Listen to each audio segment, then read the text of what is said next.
Hello दोस्तों, welcome back to my channel. दोस्तों, आज की वीडियो मिला ले तो हम लोग सोशियोलॉजी मतलब कि समाज शास्त्र के हाफ सीरीज मतलब कि जो हम लोग 800 क्वेश्चंस की सीरीज थी उसको आज कंप्लीट कर लेंगे। ठीक है, तो 400 क्वेश्चंस आज के वीडियो से हम लोग के कंप्लीट हो जाएंगे। तो आज की वीडियो में भी काफ़ी इंपॉर्टेंट क्वेश्चंस हैं, तो उसको पूरा देखिएगा। और एक चीज़ और कि जितने भी कथन वाले क्वेश्चंस हैं मैंने एक मतलब कि एक जगह लिख के वो मैं नेक्स्ट वीडियो में प्रोवाइड करवा दूंगा। ठीक है, तो जिससे कि याद करने में ज़्यादा प्रॉब्लम नहीं होगी। ठीक है, तो चलिए स्टार्ट करते हैं आज की वीडियो। तो पहला क्वेश्चन देखते हैं। इसको नीचे कर ले। हाँ, पहला क्वेश्चन है, भारतीय संविधान का निम्नलिखित में से कौन सा अनुच्छेद विधिक समता, क्या बोला गया, विधिक समता यानी कानून के सामने समानता से संबंधित है। तो इसका आंसर हो जाएगा 14। ठीक है, तो 17 वाले में अनटचेबिलिटी है, तो याद रखिएगा दो इंपॉर्टेंट क्वेश्चन है ये। 14 वाले में समानता है, अगर 14 समानता हो गई, और जो 17 वाला है इस पे अनटचेबिलिटी है, छुआछूत वाला जो अस्पष्ट वाला है। ठीक है, फिर इसके बाद क्वेश्चन है, कौन सा मौलिक अधिकार अल्पसंख्यकों के हितों के संरक्षण की बात करता है। तो इसका आंसर हो जाएगा डी ऑप्शन, सांस्कृतिक और शैक्षिक अधिकार। ठीक है, फिर है निम्नलिखित में से कौन सा उदाहरण संविधान स्वीकृत मूलभूत अधिकारों का उदाहरण नहीं है। तो इसका आंसर हो जाएगा सी ऑप्शन, माँ बाप की संपत्ति के उत्तराधिकारी उनके बच्चे होते हैं। ठीक, फिर इसके बाद क्वेश्चन है, मौलिक अधिकारों को लागू करने के लिए संविधान ने किस विशेष उत्तरदायित्व सौंपा है। तो इसका आंसर हो जाएगा उच्चतम न्यायालय को। ठीक है, अब देखिए एक बार और कि जो मैंने पहले भी बताया फिर से बता दे रहा, जो अनुच्छेद 1 से लेके 51 तक के ये मोस्ट इंपॉर्टेंट अनुच्छेद हैं। ठीक है, तो ये इससे जितने भी रिलेटेड क्वेश्चंस आते हैं, तो काफ़ी क्वेश्चंस आप लोगों को इस वीडियो में मिल जाएगा और प्रीवियस वीडियो में भी मिल जाएगा। तो क्वेश्चंस यहाँ से लेके ये दो जितने भी टॉपिक्स है इस पे 3 टॉपिक आपको मिल जाएंगे। एक तो नागरिकता वाला इस पे आ जाएगा, फिर मौलिक अधिकार वाला है, और फिर डीपीएसपी वाला जो नीति निर्देशक तत्व वाला है। ठीक है, तो तीनों मोस्ट इंपॉर्टेंट टॉपिक्स है, इससे एग्जाम में क्वेश्चन पूछा ही जाएगा, क्योंकि यूनिट जो सेकंड है हमारी वो पूरी कॉन्स्टिट्यूशन से है। ठीक है, जो भारत का संविधान है उसी से ही है। तो ये आप लोग एक बार पूरी प्रैक्टिस कर लीजिएगा, कम से कम 4-5 क्वेश्चन तो इससे कन्फर्म है कि फंस ही जाएगा, बाकी बल्कि मैक्सिमम फंसेगा, मैंने मिनिमम बताया ये। ठीक है, तो आगे देखते हैं क्वेश्चन नंबर 357। लोकसभा या विधानसभा चुनाव में खड़े होने के लिए उम्मीदवार की जो आयु कम से कम डैश होनी चाहिए, तो कितनी होनी चाहिए। तो इसका आंसर हो जाएगा सी ऑप्शन से 25 वर्ष। फिर है, लोकसभा चुनावों के लिए उम्मीदवार से बनने की न्यूनतम आयु सीमा कितनी होनी चाहिए। तो 25 वर्ष। ठीक है, फिर है, लोकसभा में शून्यकाल, इंपॉर्टेंट है, शून्यकाल की अवधि अधिक से अधिक कितनी हो सकती है अनिश्चित काल के लिए। ठीक है, तो इस पर कोई भी टाइम पीरियड नहीं दिया गया है, अनिश्चित काल के लिए होती है। और इसके बाद क्वेश्चन है, भारत के राष्ट्रपति अपना त्यागपत्र किसको संबोधित करते हैं। तो इसका आंसर हो जाएगा उपराष्ट्रपति। ठीक है, तो जो राष्ट्रपति होंगे वो उपराष्ट्रपति को देंगे, और जो उपराष्ट्रपति होंगे वो किसको देंगे, राष्ट्रपति को देंगे। फिर इसके बाद क्वेश्चन है, राष्ट्रपति को अपना कार्यकाल समाप्त होने से पूर्व अपने पद से हटाने का अधिकार निम्नलिखित में से किसके पास है। तो इसका आंसर हो जाएगा ए ऑप्शन से राज्यसभा के पास है। ठीक है, राज्यसभा के पास है, किसको, उपराष्ट्रपति को। और अध्यक्ष भी होता है, या अध्यक्ष बोल सकते हैं राष्ट्रपति का, या क्या बोलते हैं, प्रधान, अभी मुझे याद नहीं आ रहा क्या इसका वर्ड होता है। जो मुख्य होगा राष्ट्रपति का वो तुम्हारा उपराष्ट्रपति होता है। ठीक है, राज्यसभा का जो पदेन अध्यक्ष सभापति। ठीक है, जो होगा वो कौन होगा, उपराष्ट्रपति होगा। ठीक है, फिर इसके बाद दिया गया, भारतीय संविधान के किस अनुच्छेद के तहत उपराष्ट्रपति का चुनाव होता है। तो इसका आंसर हो जाएगा 66। फिर है नेक्स्ट क्वेश्चन से, भारत के प्रथम उपराष्ट्रपति कौन थे। तो इसका आंसर हो जाएगा डॉक्टर एस राधाकृष्णन। राज्यसभा में मनोनीत सदस्यों की कुल संख्या क्या है। तो इसका आंसर हो जाएगा 12। ठीक है, तो राज्यसभा में कितने मनोनीत करते हैं राष्ट्रपति? 12। और लोकसभा में कितना हो जाता है? 2। ठीक है, इंपॉर्टेंट क्वेश्चन है ये। क्वेश्चन ये भी पूछ सकता है कि संसद में टोटल जो राष्ट्रपति कितने लोगों को मनोनीत करता है या फिर अपॉइंट करता है? तो इसका आंसर देखिए, टोटल अगर पूछेगा संसद में तो इसका आंसर हो जाएगा 12 + 2। ठीक है, और अलग अलग अगर पूछता है, जैसे कि राज्यसभा का पूछ लेता है तो इसका आंसर हो जाएगा 12, और लोकसभा का पूछेगा तो कितना हो जाएगा? 2। ठीक है, इंपॉर्टेंट है, शब्दों का खेल है खाली।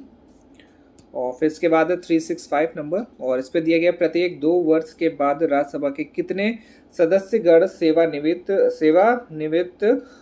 हो जाते हैं? तो इसका आंसर हो जाएगा 1/3।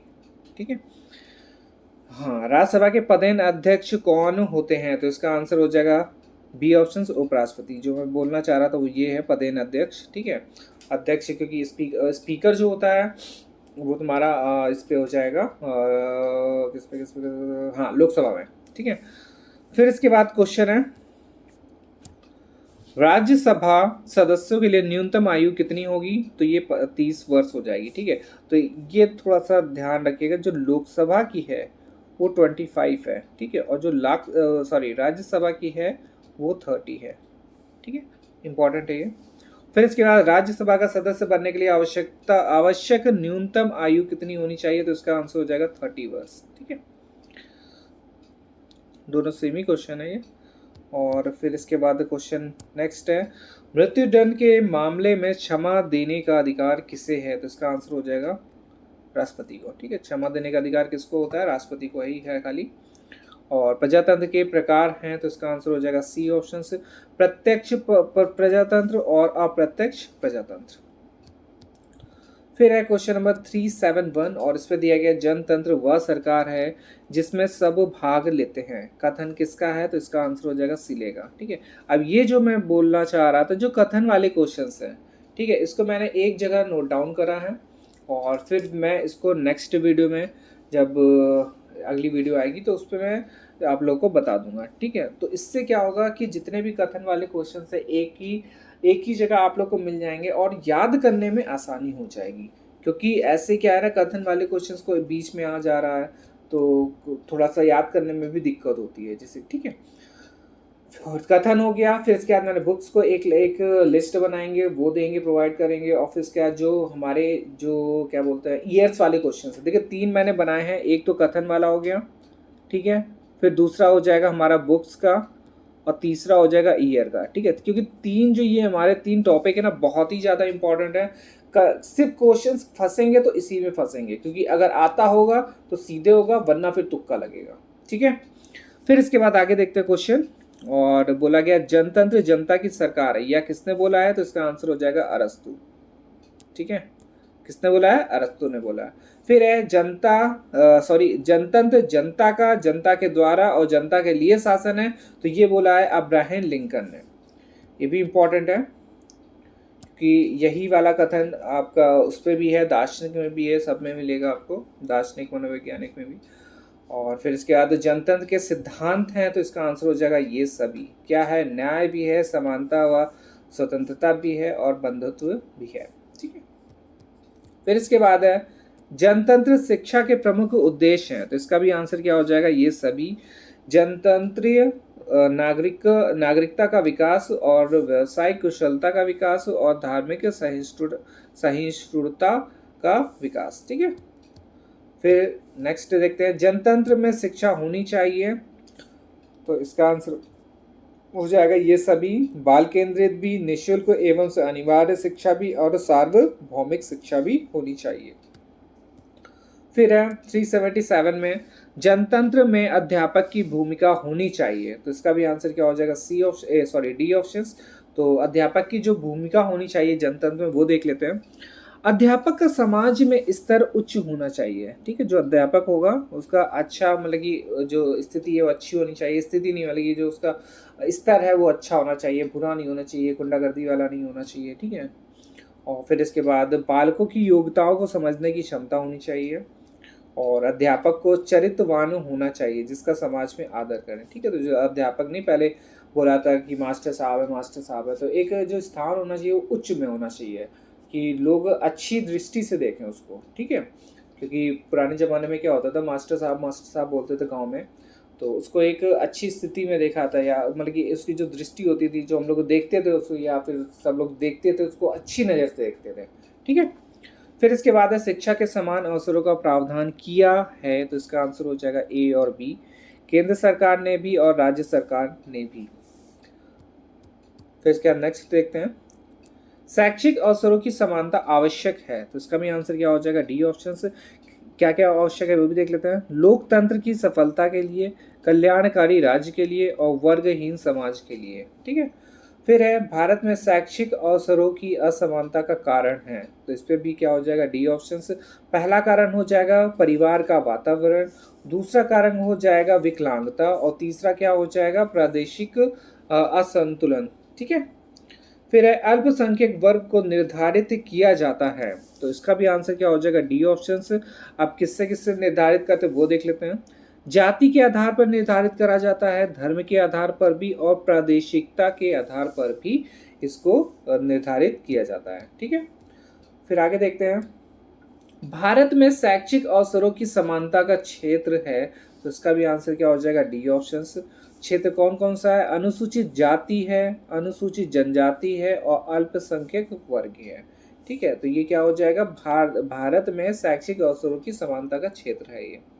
फिर है स्त्री शिक्षा तथा लैंगिक शिक्षा का प्रतिमान है, तो इसका आंसर हो जाएगा डी ऑप्शन। तो क्या क्या है ये देखते हैं, प्राचीन काल, मध्यकाल और एवं से आधुनिक काल। ठीक है। फिर है क्वेश्चन नंबर 384, इस पे दिया गया शिक्षा के अभिकरण हैं, तो इसका आंसर हो जाएगा डी ऑप्शन से। अभिकरण क्या क्या है, औपचारिक शिक्षा है, अनौपचारिक शिक्षा है और असोपचारित शिक्षा है। फिर लिंगीय विभेद के प्रकार हैं, तो किससे किससे भेद करा जाता है वो देखते हैं। जातीय से भेद होता है, प्रजातीय से भेद होता है और लिंगीय भेद भी होता है, तो ये सभी हो जाएगा। इसका आंसर क्या हो जाएगा, डी ऑप्शन। और फिर है धर्म की उपयोगिता का महत्व है, तो इसका आंसर है इन सभी के लिए, समाज के लिए, संस्कृति के लिए और आर्थिक गतिशीलता के लिए। ठीक है। समाज के लिए भी है, संस्कृति के लिए भी है, आर्थिक गतिशीलता के लिए भी है। फिर है अंधों के लिए पाठ्यक्रम है, तो इसका आंसर है डी ऑप्शन से। क्या क्या पाठ्यक्रम है, गृह विज्ञान भी है, संगीत भी है और गतिशीलता भी है।